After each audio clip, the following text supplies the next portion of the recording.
And Friki de Bici, riding my bici around the streets of Valencia, Spain. I want to cover this in detail. See what we have there? You see what we have? I guess I have to cover it now because it just happened, but that blind spot is easily the number one safety issue you have when you ride your bike here. That's the type of thing that I'm talking about. Is Valencia safe for cycling? Well, it depends. It depends on a lot of factors, including your comfort level with riding in different types of environments, your comfort level with things like that. So on this ride, which is starting in Ruzafa, I will point out some things that I think you need to watch for when you ride really anywhere, but specifically when you ride here. That is the number one thing, in my opinion, actually. The number one hazard that I don't want to say is unique to Valencia, but is specific to Valencia. It's when you're in a bike lane. See, this is why bike lanes are not always the end-all and be-all, right? I think it gives many cyclists a false sense of security. Oh, I'm in a bike lane, and no, it's not just a bike lane. Tranquilo, tranquilo. De nada. I'm in a bike lane, and oh, it's called a protected bike lane. So somehow there's this sense that, not that you're invincible, but that everybody's like watching out for you. Not the case at all. And when you're in that type of bike lane, yeah, it's protected from the street. But when you are riding in the same direction as the traffic and people are making left turns, unless they look over their shoulder, they can't see you. And even then, I'm guessing they can't always see you.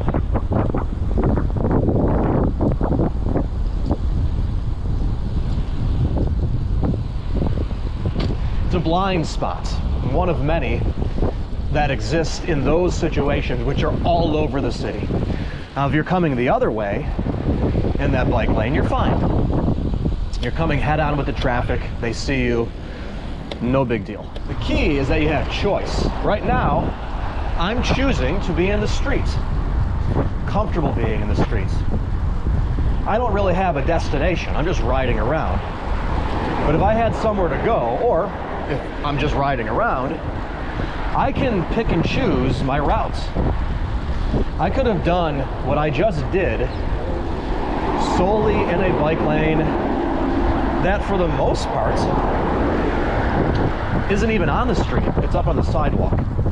Right where I am now, all I have to do is go across the street and I can find myself a bike lane. In fact, right now, there's a bike connector, but this is also designated as a ciclocage. It's one lane, it's coming off of a street where people go relatively fast. It's heading toward and around the train station.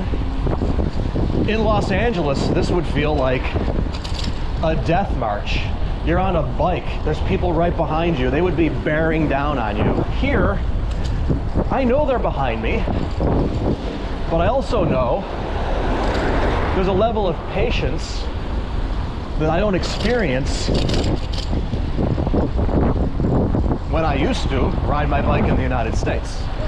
Here it's a whole different story.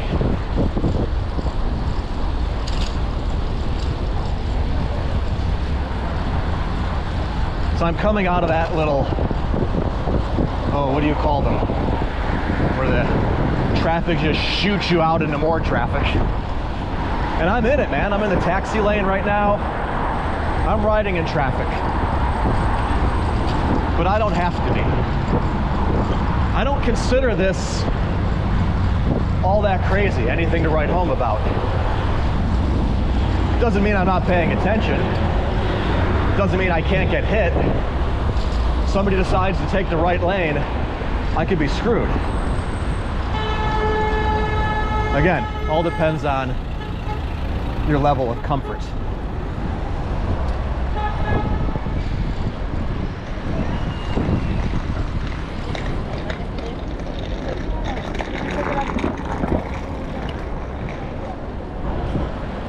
And of course, there are pedestrians who you need to be watching out for.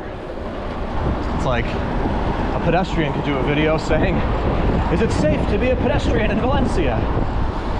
And they could easily point out that you need to watch for bikes, because bikes don't always stop at the crosswalk like they're supposed to. What I'm doing is just riding and seeing what happens. Things just happen when you ride. Yep, when I ride in Valencia, see? I mean, not paying attention, right? I didn't think they were going to step into the street. I want to point out things as they come up. Oh, this reminds me. I was at, I think it was this intersection the other day. I rode my bike to the plant store, and I was waiting at the light. There was a car next to me, and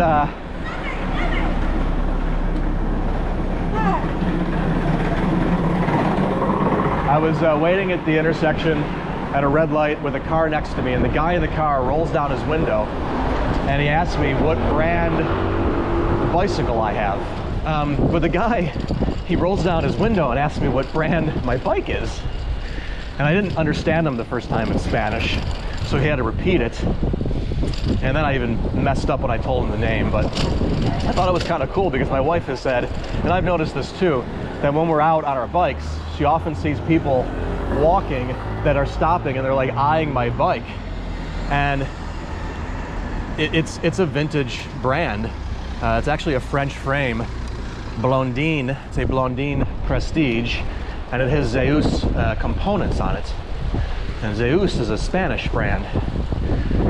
So I love this bike. It is an awesome bike. 200 euros at Good Bike here in Valencia. If you need a used bike or need something worked on, definitely go see Fernando. He knows what he's doing. So yeah, where was I? So I want to ride around and just see what happens, because inevitably when you're riding, you come across these situations that help you answer the question for yourself. Is Valencia safe for cycling? See, but then you have right here, see, right there. Like, there's an opportunity for you to become a bicycle sandwich. And I think that really is a difference between drivers in a place like this and drivers in LA. That driver was about to do something wrong. They caught themselves, right? They caught themselves and they stopped. In LA, I gotta say more than half the time they don't catch themselves and stop. They just say, well, I can make it, or well, that person's gonna stop. It's this attitude of like, well, you're on a bike and you know that if I hit you, you're gonna get really hurt. You don't want that trouble, so you're just gonna stop. It's a form of bullying on the roadways, really. It's a form of bullying on the roadways, and it just contributes to this double standard that exists. I was watching another guy on YouTube the other day who rides his bike. He's in Atlanta, or at least he was in Atlanta, which I imagine is not the best place in the world to ride your bike. He said something that I've been saying for years about going through red lights. He's like, yeah, a cyclist, people don't realize when a cyclist goes through a red light, most of the time, their head has been on a swivel before they decided to go through that red light. They're like coming up to the intersection, they're looking in every single direction, they're making sure they are clear. They don't want to get, I don't want to get hit by a car. You think I'm going through a red light recklessly? No. He talked about the reasons why you go through red lights, which we've covered before, to give yourself a buffer between the auto traffic and give yourself that head start to stay out of those sticky situations when the light does turn green. He says, well, when cyclists go through red lights, people freak out. It's like you committed a cardinal sin. Meanwhile, every single minute of every single day, drivers are bending and breaking the rules. No respect for white lines. Just going above the speed limit, whatever. The rules are being broken, often recklessly, without care or consideration for other people. And this is just the norm. It's just accepted, especially in places like Los Angeles. Light turns red, and all of a sudden 3 cars are turning against that red light. one more sneaks through. It got to the point where it was like 3 or 4 cars, every single red light, cars are turning. Because it sucks to be in a car and have that turn signal, and you know there's only space for a few cars, and there's about 20 cars in that line. And with each turn, you're waiting another like 5 minutes. So I understand the frustration. But the point is, you're bending and breaking rules in a car because it suits you, it's convenient for you, it serves a purpose. When cyclists do it, they're vilified. It's like you just committed this horrible act, when the reality is you're way more careful when you go through that red light or you break that rule than anybody in a car typically is. And you're doing it for your own safety. And to some extent, you're even improving the driving experience for people, because they don't have that cyclist right there at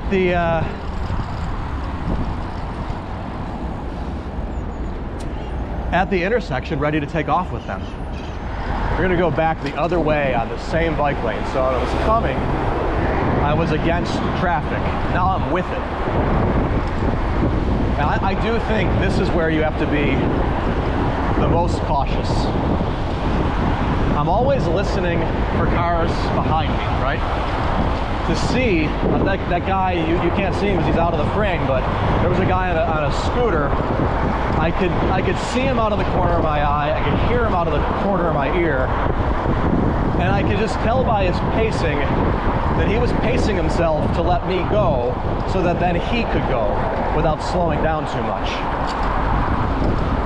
If I heard, and this is a motorbike, cars are easier, if I heard that engine going a little bit harder, getting ready for the turn, you know, I would have been way more cautious.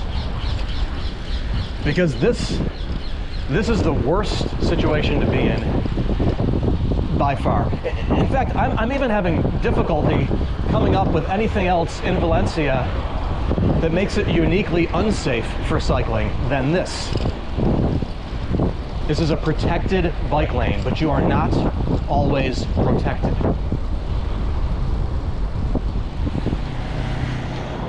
See, but typically people abide by it. It's because they expect someone to be there. So we're gonna get a little bit of wind. Let's speed up here.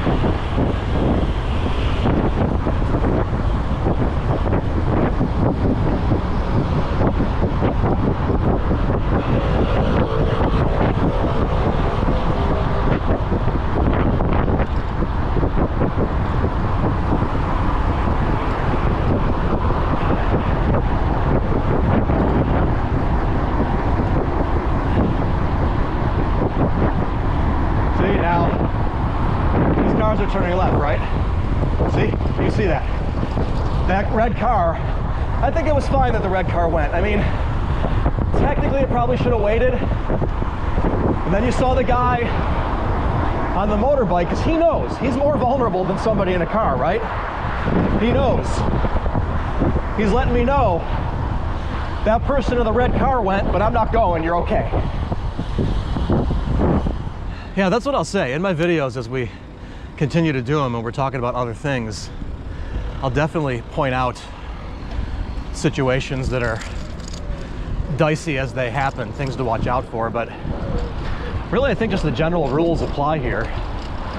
You know, stay to the opposite side of the blinker most of the time. When you're next to parked cars, look out for doors that can always be potentially opening. And don't think just because you're in a bike lane you're protected. You're not. So now I noticed another connection, right? We've connected to the bike path that goes to the beach. So what the hell? Let's go to the beach. Twist my arm. Let's take the ride out to the beach. As we ride into the sun right now, going toward the beach, into the sun. What does that tell you? The sun, where does it set? In the west. When you're in California, and you're in Los Angeles, you go to the beach to see the sunset. Yeah, and here's the place where we normally make our little juncture to turn right to go to the beach. Wow. how it all connects. Pretty incredible how streets and roads and neighborhoods do that, isn't it? Which reminds me of something else. See, it's like we planned to talk about the dangers of cycling in Valencia, and I just, listen, I'm not gonna push it, I'm not gonna like force something, because it just, what I told you before, general cautions, watch out for this, watch out for that, that's about it. But yeah, if you want to go see the sunset, you don't do it at the beach. When you're riding home from the beach, or if you're at the beach when the sun's setting, you have to look behind you. Well, that took a second to get used to. It's such an iconic thing, right, in California. You go to the beach to see the sunset. Well, when you're on this side of Spain, that's not the way that it works. That's one thing I hope that I'm doing with my videos and my writing, is providing somewhat of a unique view of what it's like to live here, what the city is like. Somewhere between the romanticized postcard view that people give and the other extreme where it's like, oh, I'm gonna create all these problems and talk about all these horrible obstacles you're gonna face that you never expected when you were going to romanticized postcard Spain, and just give you the reality of what it's like to live here and to be on these streets riding your bike. I'm proud of us for doing the work, doing the research, having our heads on straight, and picking the right place. I think a lot of the people that end up complaining when they get here and acting as if there are all these horrible obstacles you have to be aware of don't know how well they considered where they were going in the first place. Two of my favorite YouTubers, Sean and Laney from Days We Spend. Sean's going to be out here in October. We're going to film together. I'm equally as excited as I am nervous about this, but it should be a lot of fun. And they picked so well. They live in Orense, which is in Galicia, in the north of Spain. And even though that part of Spain is experiencing some hard times right now with the weather and the fires, very uncharacteristically hot summer, which is apparently part of a trend, unfortunately. But all in all, bottom line, they talk about this all the time, they picked the right place for them after having lived in New York City and in Southern California. They have a good sampling of environments, and they knew where they wanted to be, and they love it. You can just see they love it. They have access to everything that they want to do, and they do it. So that's a big part of it. Knowing where you want, what you want, and knowing where you have to go to get it. So thanks for watching Friki de Bici. I'm sorry I couldn't find these crazy, horrible traffic hazards for you.